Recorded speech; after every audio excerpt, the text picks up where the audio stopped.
मन में हिंसा, दिल में क्रोध, आंखें मूंद के देख पाओगे क्या? सब कुछ बर्बाद करके अगर जीत भी गए तो आखिर में पाओगे क्या? अब जैसे जैसे दिन बढ़ता जा रहा है, युद्ध और भी ज्यादा भयंकर होते जा रहा है और बढ़ते हुए दिन के साथ दुनिया के जो देश हैं उनकी सिंपैथी यूक्रेन के लिए बढ़ती जा रही है। बढ़ते हुए दिन के साथ अमेरिका भी अब धीरे धीरे जो पाबंदियां है रसिया के ऊपर वो बढ़ाते जा रहा है, जिसके वजह से आने वाले समय में रसिया का जो अर्थव्यवस्था है वो और ज्यादा खराब होते जाएगा। अब इसी के बीच यूक्रेन ने अपना एक नया दांव खेला है। हो सकता है रूस ये जंग जीत जाए, मगर जंग जीतने के बाद भी हो सकता है पूरी दुनिया में जो उसका वर्चस्व है, जो प्रभुत्व है, वो समाप्त हो जाएगा।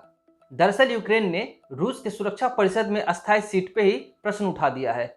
अगर यूक्रेन यूएन में ये बाजी जीत जाता है तो हो सकता है रूस का यूएन से जो अस्थायी सीट है वो समाप्त हो जाए, और अगर ऐसा हो गया तो रूस का वीटो पावर भी छीन जाएगा।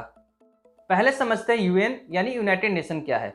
1945 में जब द्वितीय विश्व युद्ध समाप्त हुई थी तो पूरी दुनिया को शांति का याद आया। तब शांति स्थापना के लिए 51 देशों ने मिलकर एक संस्था का निर्माण किया जो विश्व में शांति स्थापना का कार्य को आगे बढ़ाएगा। इसी को यूएन यानी कि यूनाइटेड नेशन कहते हैं। यूएन के 6 अंग है जो अलग अलग सिस्टम या समस्याओं की देखरेख या विचार करने के लिए बनाया गया है, और इन 6 के नाम है general assembly, security council, economic and social council, trusteeship council, international court of justice और द यूएन सेक्रेटरीट। इस संस्था में केवल 5 अस्थायी मेंबर है, जिसमें अमेरिका, रशिया, ब्रिटेन, फ्रांस और चीन है। भारत समेत इसमें 10 अस्थायी मेंबर भी है। अस्थायी मेंबर का जो वर्ष होता है वो केवल 2 वर्ष के लिए ही होता है, फिर बाद में वोटिंग होती है। भारत पिछले साल 8वीं बार अस्थायी तौर पे यूएन का सदस्य बना था। मगर वीटो पावर जो होता है वो केवल अस्थायी देशों को मिलता है, यानी जो 5 देश है अमेरिका, रशिया, चीन, ब्रिटेन और फ्रांस, इन्हीं के पास वीटो पावर है। यूनाइटेड नेशन में वीटो पावर 5 अस्थायी देशों को मिली वो शक्ति होती है जिसके दम पे किसी भी प्रस्ताव को पास कराया जाता है। अगर कोई भी प्रस्ताव पास कराने के दौरान एक देश ने भी वीटो लगा दिया तो वो प्रस्ताव पास नहीं हो सकता।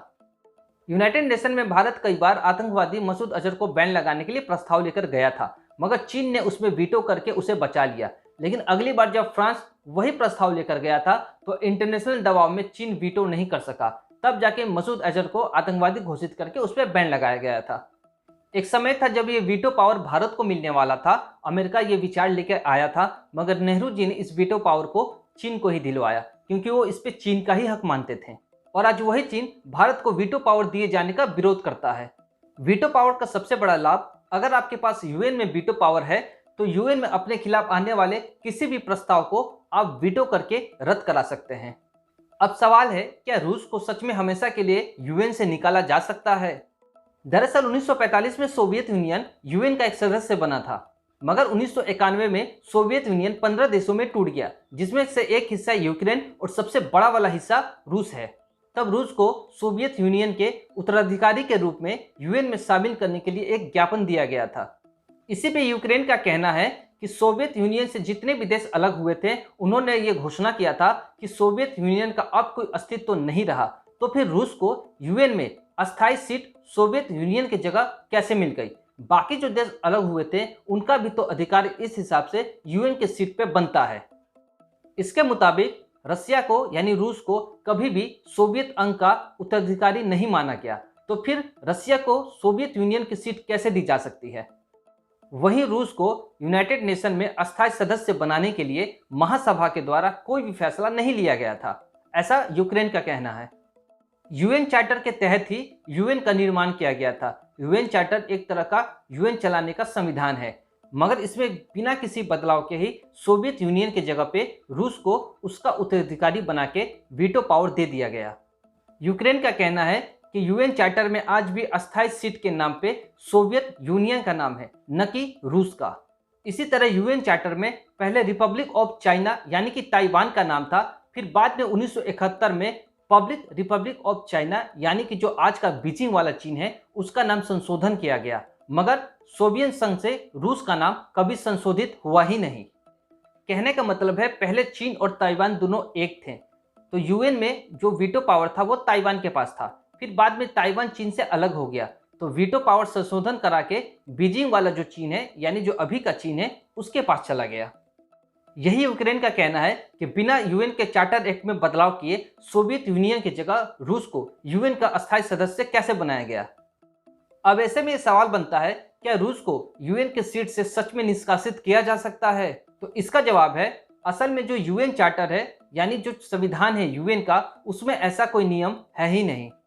मगर यूएन से किसी देश को निकालने के लिए एक प्रक्रिया है। इसके लिए यूएन की सिफारिश के आधार पे यूनाइटेड नेशन सिक्योरिटी काउंसिल में वोटिंग हो सकती है। पर रूस जो है वो अस्थायी सदस्य है यूएन का, इसीलिए उसके पास वीटो पावर है।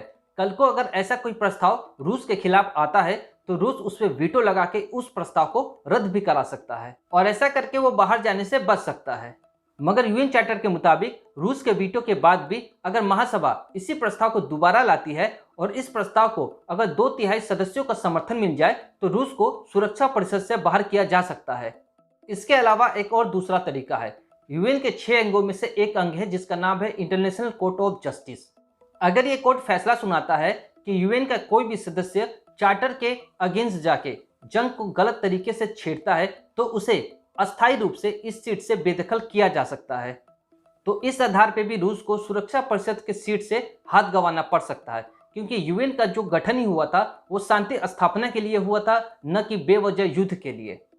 अगर इसी कोर्ट में इस बात का भी तर्क दिया जाए कि यूएन में जो सीट है वो सोवियत यूनियन के नाम से है, न कि रूस के नाम पे, इस नाम पे भी रूस का जो सीट है यूएन में वो अवैध घोषित किया जा सकता है। यूक्रेन ने जो एक और तर्क दिया वो ये है कि यूएन चार्टर एक्ट के मुताबिक सिर्फ शांति प्रिय देश ही यूएन परिषद का अस्थायी दावेदार बन सकते हैं। मगर रूस के हमला से यह पता चलता है कि यूएन के आर्टिकल 4 का उल्लंघन है, इसलिए रूस को ये सीट छोड़ना पड़ सकता है। पर सच पूछो तो अगर शांति युद्ध आर्टिकल 4 का हवाला देकर किसी अस्थायी सदस्य को यूएन से बाहर किया जा सकता है तो चीन 1962 में ही बाहर चला गया होता। क्योंकि सच्चाई यह है कि नियम जो होते हैं, जो कानून होते हैं, वो गरीब और कमजोरों के लिए होते हैं।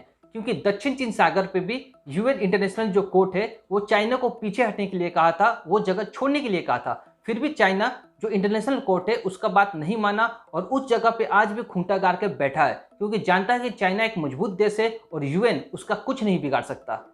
इसी तरह यूक्रेन का ये जो दावा है वो कहीं ना कहीं मुझे फेल होता ही नजर आ रहा है।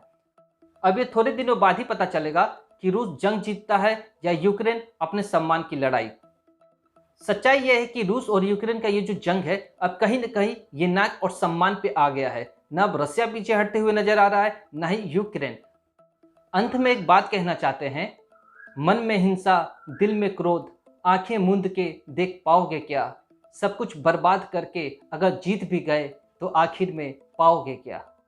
आज के वीडियो के लिए इतना ही। मिलेंगे अगले वीडियो में, तब तक के लिए जय हिंद।